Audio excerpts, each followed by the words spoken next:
Dementia is a decline in mental ability, which affects memory, thinking, concentration and perception. And caring for those who have it is complex and challenging. Sue is one of the 800,000 people in the UK living with dementia. It's called Korsakoff syndrome, which is quite rare. It was through my own abuse of my own body and my own health. This is where I get quite emotional because it's not just the damage that I've done to myself, but it's the damage that people around me, the people that I love, unfortunately still love me. I consider myself to be extremely lucky. I'm not going to get any better with this particular illness.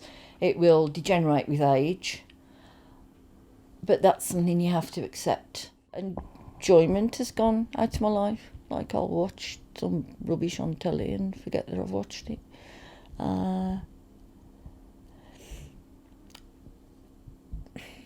Nearly 3/4 of those living with dementia feel isolated and lonely following a diagnosis.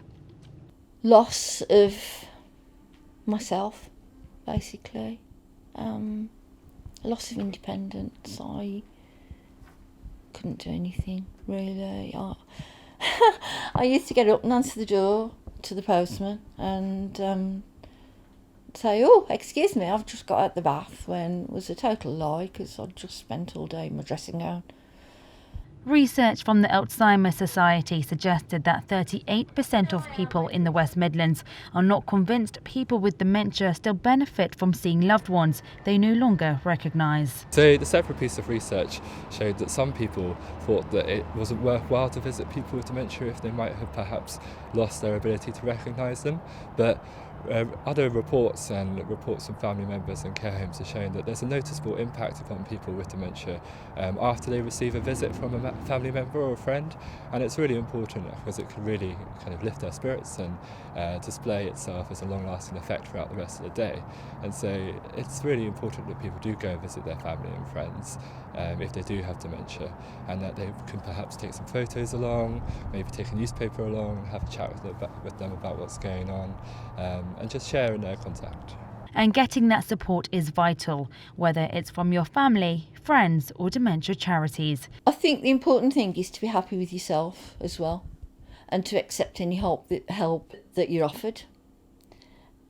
We're very lucky in our society at the minute that we are actually offered help.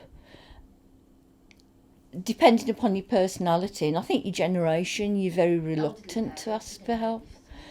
That's pride. It is pride, but you've got to swallow it sometimes and admit that, yeah, I'm ill. Just because your leg hasn't dropped off or you've got measles or whatever, you're still ill. But it's an illness that people can't see. This is Monica Plaha in Birmingham for the Midland.